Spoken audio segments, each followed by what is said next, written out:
ఇక్కడ ఈ జాతకుల్ని గుర్తించడం ఎట్లా అని మీకు ఒకటి చెప్పాను.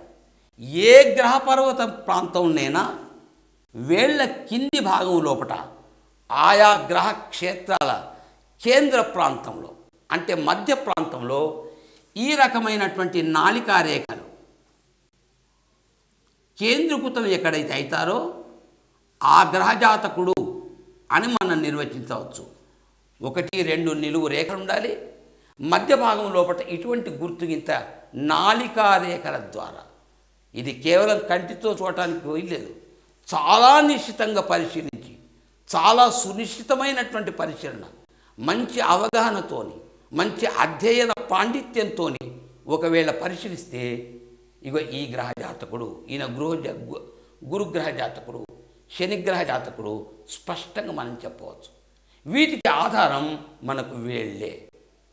అంటే వేళ్ళే గ్రహాల యొక్క కారకాల్ని గ్రహించి జాతకునికి అందజేస్తాయి, జీవిత రేఖకు అందజేస్తాయి, బుద్ధి రేఖకు అందజేస్తాయి, హృదయ రేఖకు అందజేస్తాయి. ఆయా ఫలితాల్ని పంచుతుంటాయి, ఆయా కారకాలు వర్ధిల్లజేస్తుంటాయి. కానీ కుజునికి మీకు ఏ వేళ్ళు లేవు, శుక్రునికి కూడా ఉంది. కానీ శుక్ర పర్వతం లోపల నాళికా రేఖలు ప్రవాహపూరితంగా ఉంటాయి. ప్రవాహపూరితంగా ఇందులోపట నిలువైన 1-2 రేఖలను బట్టి శుక్ర జాతకులను చెప్పవచ్చు. కొంతమందిలో ఈ బొటన వేలుకు అంటే అంగుష్టానికి సమీపంలో ఇగో ఇటువంటి రేఖలే కేంద్రీకృతం అయ్యే అవకాశాలు ఉంటాయి. కానీ కొద్దిమందికి మాత్రమే ఈ రకంగా ఇక్కడ 1-2 మంచి రేఖలు కనిపిస్తాయి. దీన్ని బట్టి మనం శుక్ర జాతకులు అని మనం స్పష్టంగా చెప్పవచ్చు. కానీ వేళ్ళు ఆధారమే లేనటువంటి కుజ ప్రాంతానికి, ఏ వేలు ప్రాధాన్యత లేనటువంటి చంద్ర యొక్క జాతకులను గుర్తించడం చాలా కష్టం. దీనికి ఒకే ఒక మార్గం, అది ఏమిటంటే ఈ ప్రాంతం లోపల నాళికా రేఖలు ప్రవాహపూరితంగా ఉండాలి. ఎక్కడ విరుపులు ఉండకూడదు. ప్రవాహపూరితంగా విరుపులు అంటే ఇట్లా ఉంటాయి, మళ్ళీ ఇట్లా ఉంటాయి, మళ్ళీ ఇట్లా ఉంటాయి, మళ్ళీ ఇట్లా ఉంటాయి. ఇవి విరుపులు. ఈ విరుపులు తెంపులు లేకుండా ప్రవాహపూరితంగా ఎవరికైతే రేఖలు ఇక్కడ మనకు కనిపిస్తాయో, ఏ రూపకంగానైనా కానివ్వండి, ఈ రూపకం కూడా కావచ్చు, మొత్తానికి ప్రవాహపూరితంగా ఎక్కడ విరుపులు లేకుండా ప్రవహిస్తే అది ఖచ్చితంగా మనం చంద్ర జాతకుడు అని చెప్పచ్చు. అంతేకాదు ఇందులోపట చక్కని సత్ఫలితాలు ఇచ్చేటువంటి 1-2 నిలువు రేఖలు కనబడాలి. ఈ రేఖలు స్పష్టంగా కనబడాలి.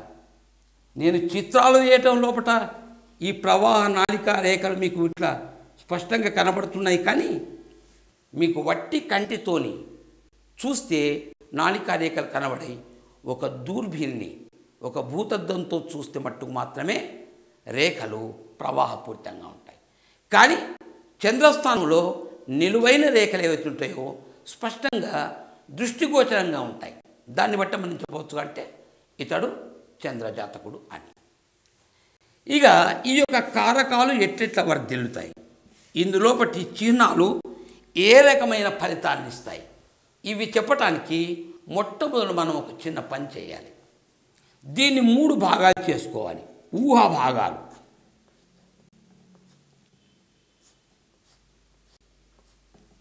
ఇట్లా 3 భాగాలు చేసుకోవాలి. ఈ 3 భాగాలలో ఇది మొదటి భాగం, ఇది మధ్య భాగం, రెండో భాగం, ఇది మూడో భాగం. ఈ 3 భాగాల్లో ఈ మొదటి భాగం కళాప్రధానమైనవి. కళలు అంటే సంగీతము, నాట్యము, ఇటువంటి అన్నీ ఇక్కడే ఉంటాయి మీకు. ఇక రెండవది స్థానచలనము.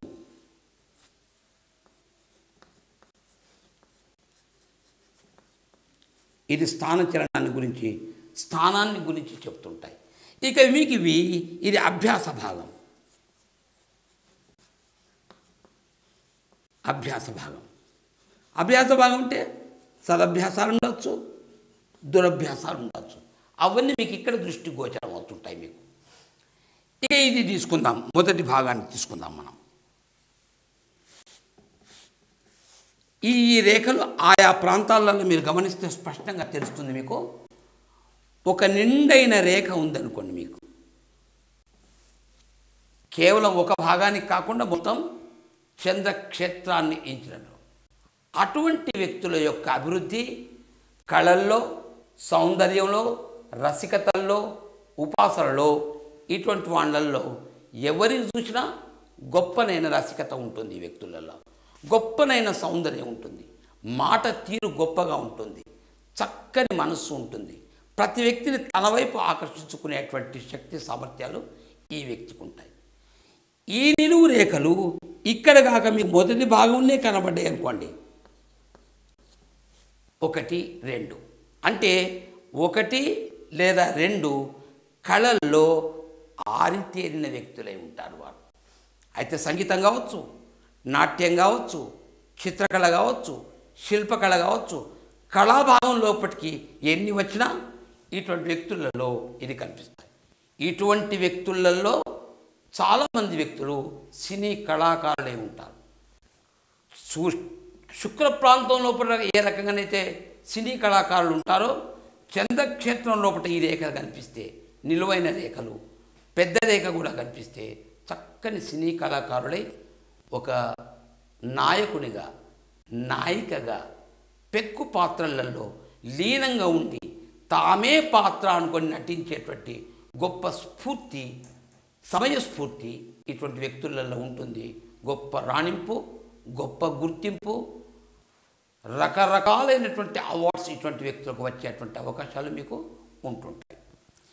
ఈ నిలువు రేఖలలో మళ్ళీ ఒకటి చూద్దాం మనం. నిలువు రేఖ అంటే ఈ మొదటి భాగంలోకి అది ఎంటర్ అవ్వాలి. కళాశక్తి ఈ వ్యక్తులలో ఉంటుంది. 2 కళలలో, 3 కళలలో, 1, 2, 3 సమానమైన ప్రావీణ్యత ఉండాలి అని కాదు, చక్కని ప్రవేశం ఉంటుంది 2, 3 కళలలో. అంటే ఈ ప్రాంతం లోపల ఒక 10 గల నిలువు రేఖనే అనుకోండి, ఇక్కడ 10 కళలలో చెప్పడానికి వీల్లేదు. 1, 2, 3 ఈ 3 వరకే సీమితం. అంతకు మించి 4, 5 ఇట్లా ఉంటే మటుకు అన్నిటి మీద అభిమానం ఉంటుంది, చూస్తాడే కానీ దేంట్లో ప్రావీణ్యత ఉండదు. Jack of all master of none అంటామే ఇక వీళ్ళకు వర్తిస్తుంది. ప్రవేశం ఉంటుంది, దాని గురించి తెలుసు, కానీ దాని గురించి ఏమీ చేయలేరు. కేవలం ఎప్పుడో తటస్థమైతే, వీలు చిక్కినప్పుడు, సంతోషం ఉన్నప్పుడు 1, 2 సార్లు చూడటమే కానీ ఇంతకు మించి వాళ్ళు ఏమీ చేయలేరు. నెక్స్ట్, ఈ నిలువు రేఖ పాయను తొడిగి ఉంది అనుకోండి, కళోపాసన మాత్రమే కాదు, కళారాధనే కాదు, కళా పోషణ కూడా ఉంటుంది వీరికి. అంటే కళల గురించి ఒకరిని ఉత్తేజపరుస్తాడు, కళా ప్రవేశాన్ని గురించి హితబోధ చేస్తూ ఉంటాడు. తాను స్వయంగా కళాకారుడు, కొందరిని కళాకారులుగా చేస్తూ ఉంటారు, అటువంటి ట్రైనింగ్ ఇస్తుంటారు. మంచి గుర్తింపు ఈ వ్యక్తులలో ఉంటుంది. ఇందులో 3 రేఖల పాయ ఉంటుంది. దీన్ని త్రిశూల రేఖ అని, 3 పాయలున్న రేఖ అని, త్రిపాయ అంటే త్రిశాఖ రేఖలు అని కూడా వ్యవహరిస్తుంటారు. అంటే దాని మీద ఆసక్తి, శక్తి, భక్తి ఈ 3 ఆ వ్యక్తులలో మనకు కనిపిస్తుంటాయి.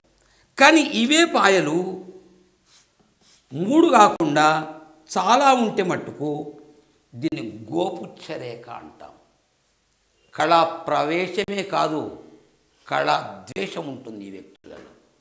ఏ కళను ఇష్టపడడు, కళల ఏడ పైపెచ్చు ద్వేష భావన కూడా కలిగి ఉంటారు. ఇది ఊర్ధ్వముఖంగా పోవటమే మంచిది ఈ పాయ రేఖలు. అట్లా కాకుండా అధో రేఖగా ఇంత వచ్చి ఇక్కడ పాయ దొడిగిన ఊర్ధ్వరేఖ, అధోరేఖ ఈ రెండిటి యొక్క డెఫినేషన్ నేను మీకు ఇచ్చాను. అడుగు భాగం మందంగా ఉండి వేళ్ల వైపు పోను పోను పోను సన్నగా పడుతుంటే ఊర్ధ్వరేఖ అని, పైన మందంగా ఉండి రాను రాను కిందికి సన్నగా అవుతున్నప్పుడు అది అదే రేఖకు గుర్తించాలి. పైన మందగా ఉండి కిందికి సన్నగా అవుతుంది, పలతబడిపోతుంది అనుకోండి, అది అధోరేఖ. కింది భాగమే మందంగా ఉండి పైకి సన్నగా వెళ్ళిపోయినప్పుడు అది మీకు ఊర్ధ్వరేఖ అవుతుంది. అంటే ఇక్కడ కళోపాసన అయితే ఇక్కడ కళా ద్వేషం ఉంటుంది. ఒకవేళ కళా ప్రవేశం ఉన్నా ఆ కళలను గొప్పగా రాణింపజేసుకోవటానికి ఏదో ఒక దురభ్యాసాన్ని కూడా కలిగి ఉంటాడు. ఒకటే కాదు, రెండు దురభ్యాసాలు. అంటే లిక్కర్ తీసుకుందో, ఒక సిగరెట్ తాగందో, ఒకసారి పేకాడ, దురభ్యాసాలు రకరకాలు. ఏదో కొన్ని అలవాట్లకు బానిస అయితేనే ఈ కళ రక్షింపబడుతుంది. విధి లేక కొందరికి ద్వేషం కూడా ఉండవచ్చు. దీనిలో 3 రేఖలు, అధిక రేఖలు ఏమాత్రం మంచి కావు. 3 రేఖలు అంటే అదే పతనము, అదే ద్వేషము ద్విగుణాత్మకంగా, త్రిగుణీకృతంగా ద్వేషభావన ఉంటుంది. కాబట్టి పాయరేఖలు, త్రిశూల రేఖలు, ఊర్ధ్వరేఖలకు ఉండటం మంచిది, కానీ అధోరేఖలకు ఉండటం ఎంత మాత్రం మీకు మంచిది కాదు. దీనిలో మీకు వాలు రేఖలు కనిపిస్తుంటాయి. ఇట్లా అంటే వర్షపు బిందువులు కొంత వాలుగా ఎట్లయితే వచ్చి పడుతుంటాయో ఆ రకంగా వచ్చి వాలి పడేటువంటి రేఖలు. ఇది ఈ యొక్క కారకాలలో ఏది మంచిది కాదు. అటువంటి మనస్సు బాగా ఉండదు, సుందరంగా ఉండడు, సౌఖ్యాన్ని పొందలేడు, సుకుమారత్వం లోపిస్తుంది, రసికత క్షీణింపబడుతుంది, కళాప్రవేశం బొత్తిగా ఉండదు, నాస్తిక భావన ఉంటుంది, దేశదిమ్మరిగా మాటి మాటికి స్థానచలనం చేస్తూ గుడిసెలలో జీవించే వ్యక్తులు ఉంటారే, ఎక్కడ పడితే అక్కడ డేరాలు గుడారాలు వేసుకొని జీవిస్తారే, ఆ కోవకు చెందిన వ్యక్తులలో వాలు రేఖలు మీకు కనిపిస్తుంటాయి. కానీ ఈ వాలు రేఖలలో ఒక క్రమం ఉంటే, క్రమం అంటే కింది భాగం నుంచి వేళ్ల వైపు వెళ్తున్నప్పుడు పైకి, ఇవి నిచ్చెన రేఖలు, మెట్ల రేఖలు అంటాం. కింది భాగం నుంచి పైకి ఇవి మీరు వాలు అనవచ్చు కదా. ఇది వాలు ఇట్లా ఉంటుంది, ఇది కించిత్ వంపుగా మాత్రమే ఉంటుంది. ఒక సీక్వెన్స్ ఉండాలి, ఏ కథార్ రహనా चाहिए इसमें, అంటే ఒక క్రమ పద్ధతి ఉండాలి. ఇగో ఇట్లా వరుసగా పైకి వెళ్తూ ఉంటే ఇన్ని రేఖలు ఉన్నాయి, 3-4 ఉన్నా చాలు. అంటే కళల ఏడ అభివృద్ధి, ఆసక్తి, ఔన్నత్యం దినదిన ప్రవర్ధమానంగా శుద్ధ ప్రతిపద నుంచి పౌర్ణిమకు వెళుతున్నటువంటి స్థితి గమనించాలి. అట్లా కాకుండా ఇవే నిచ్చెన రేఖలు, ఇవే మెట్ల రేఖలు పై భాగం నుంచి కిందికి అంటే కంకణ రేఖల వైపు వెళ్ళుతున్నట్టు కనిపిస్తే దాని పతన స్థితి. పౌర్ణిమ స్థితి నుంచి అమావాస్య వైపు వెళ్తున్నట్టు ప్రవర్ధమానం కాకుండా దినదిన క్షీణత మనకు కనిపిస్తుంది. రోజుకు రోజుకు రోజుకు ఆ కళ ఎడ ఆయనకు ఆసక్తి, శ్రద్ధ, భక్తి ఏదీ ఉండదు. కేవలం కళల వరకే కాదు, ఇన్ని కారకాలకు వర్తిస్తుంది. సౌందర్య విషయం కానివ్వండి, సుకుమారత్వం విషయంలో కానివ్వండి, ఉపాసన విషయమే కానివ్వండి, ఇవి వర్తిస్తాయి. వీరికి ఉపాసన ఉంటుంది, కానీ ఎటువంటి ఉపాసన? క్షుద్రోపాసన. కానీ పైకి వెళ్తున్న మెట్లు దేవతోపాసన అభివృద్ధిని సూచిస్తుంది. ఇది మీకు పతనాన్ని సూచిస్తుంది. రైట్, మళ్ళీ వచ్చేద్దాం.